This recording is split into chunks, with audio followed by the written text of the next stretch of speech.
Hello everyone.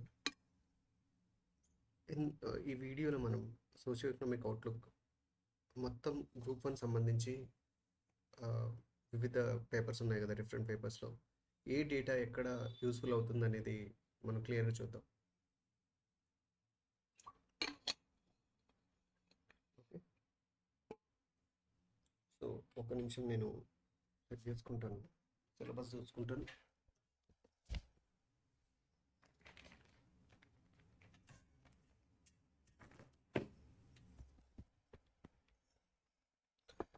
చలో start చేద్దాం.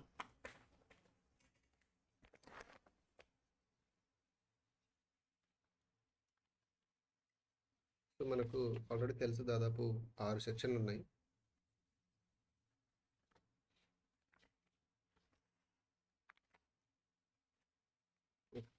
First section already మనం డిస్కస్ చేసిండే, ఇది ఒక రీక్యాప్ లెక్క అవుతుంది.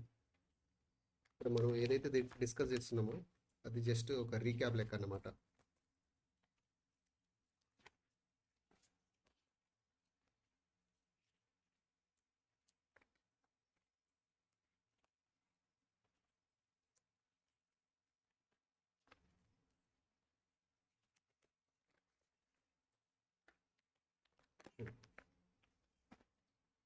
సో ఇది ఫస్ట్ది ఎక్కడ వస్తుంది మనకి, ఎకానమీ మనకి ఎక్కడ వస్తుంది అని అంటే, మనకు ఆల్రెడీ పేపర్ 4 ఉంది. పేపర్ 4లో మనకు 3 సెక్షన్స్. దాంట్లో సెకండ్ సెక్షన్ వచ్చేసి ఇది, అంటే సెక్షన్ 1 యొక్క రిలవెన్స్ ఎక్కడ ఉంది అని అంటే,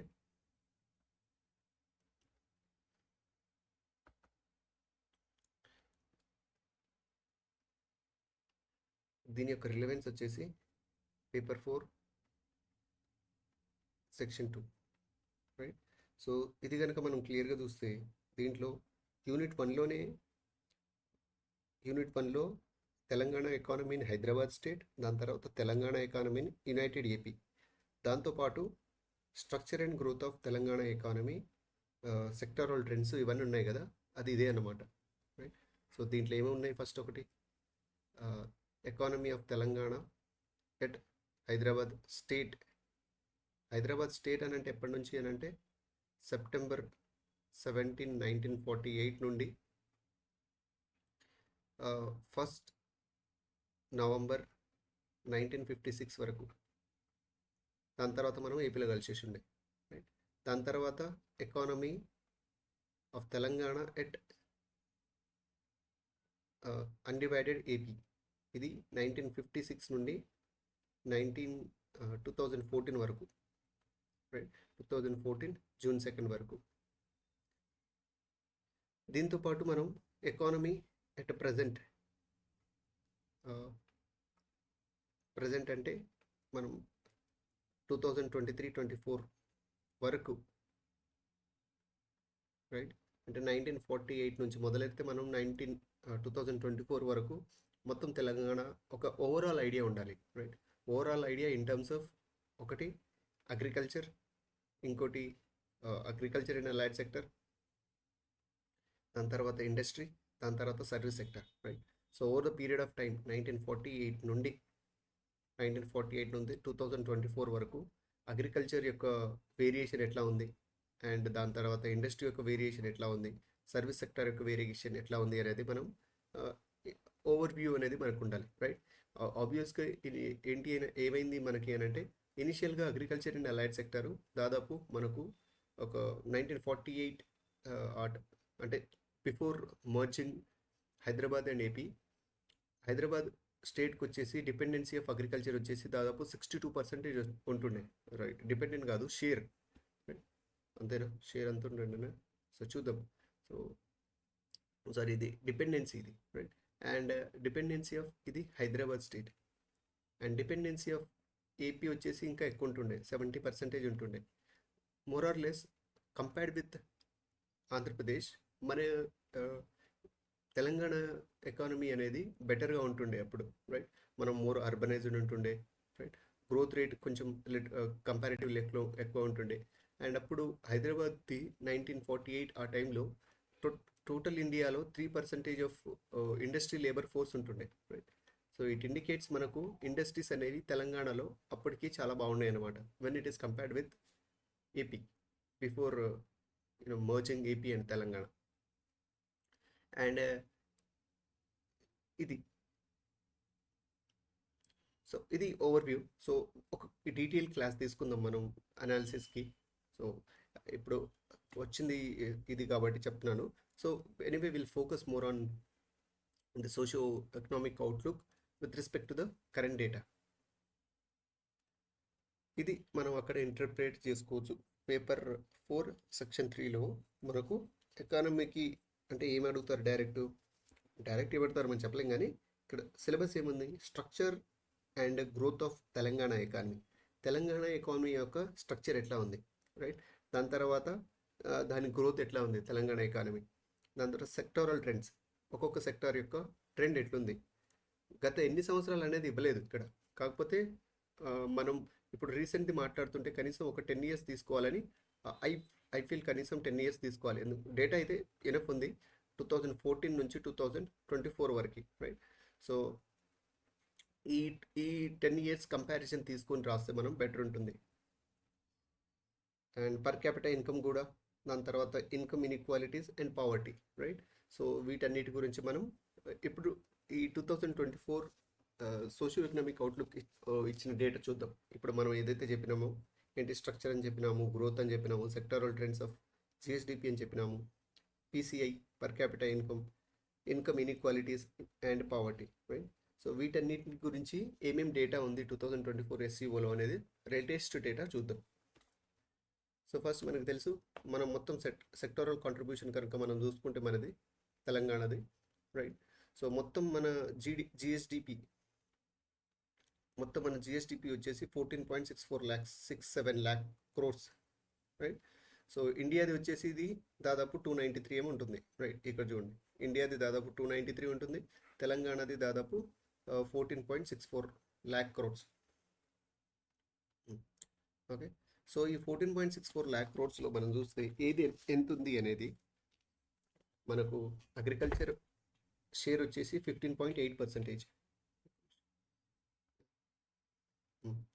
అగ్రికల్చర్ షేర్ వచ్చేసి 15.8%, ఇండస్ట్రీ 18.5, 65.7 వచ్చేసి సర్వీస్ సెక్టర్, రైట్.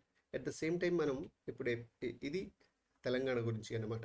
అదే మనం ఇండియాది కనుక చూసుకుంటే సిమిలర్గా ఇండియాది సర్వీస్ సెక్టర్ వచ్చేసి 55% ఉంటుంది, ఇండస్ట్రియల్ వచ్చేసి 27% ఉంటుంది, అండ్ ఇది వచ్చేసి 18% వరకు ఉంటుంది, రైట్. సో అగ్రికల్చర్ వచ్చేసి ఇండియాది 18%, ఇండస్ట్రీస్ 27%, అండ్ సర్వీస్ సెక్టర్ వచ్చేసి 55%. ఇది share of GSDP in different sectors.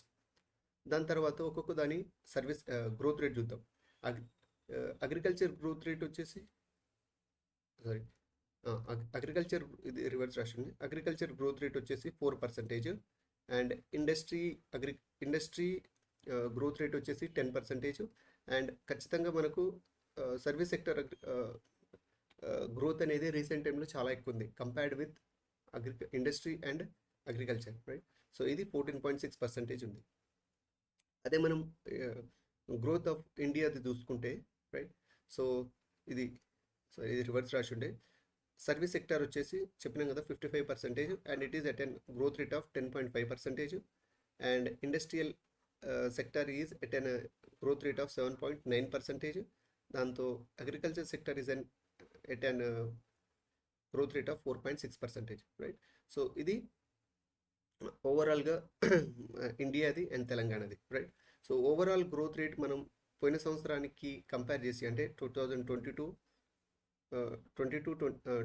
Financial ఇయర్కి 23 ఫైనాన్షియల్ ఇయర్కి మనం జిఎస్డిపి గ్రోత్ రేట్ కనుక చూస్తే అది తెలంగాణది వచ్చేసి దాదాపు 11.9%, రైట్. సో అండ్ ఇండియాది same GDP of India compared to last year growth rate మనకు చూస్తే దాదాపు ఇండియాది ఇది 9.1% ఎక్కువ ఉంది, రైట్, పోయిన సంవత్సరానికంటే. ఇది మనం మాట్లాడేది రెండు ఎట్ కరెంట్ ప్రైజెస్ మాత్రమే. ఓకే, చలో.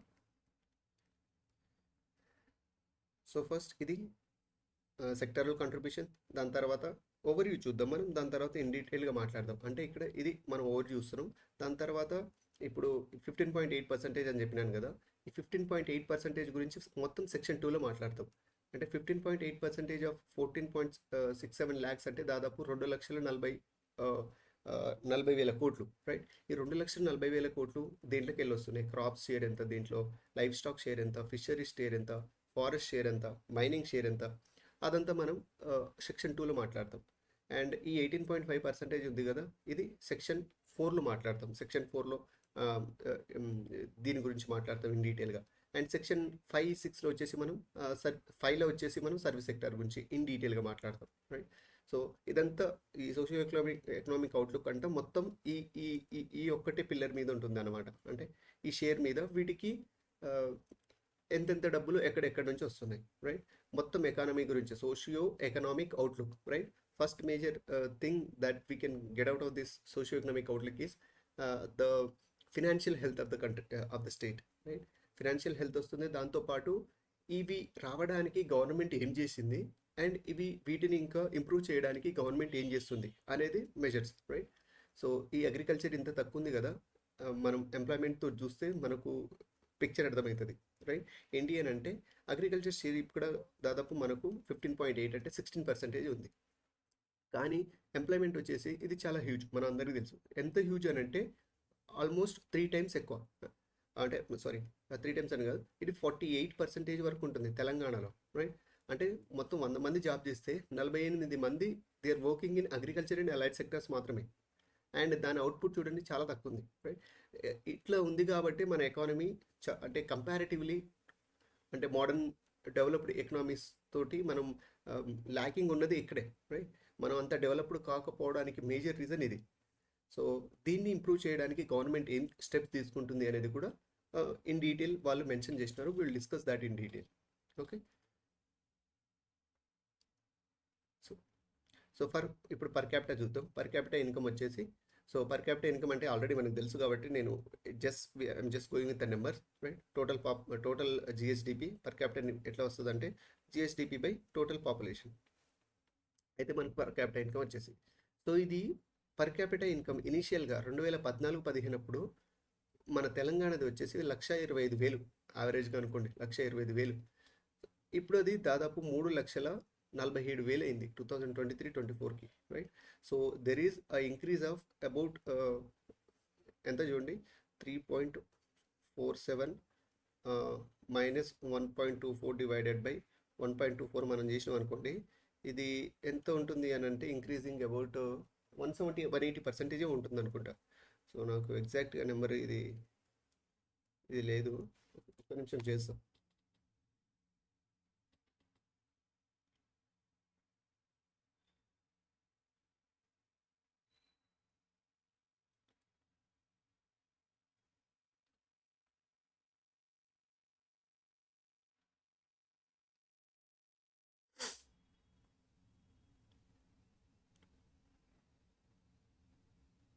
ఎంత 3.47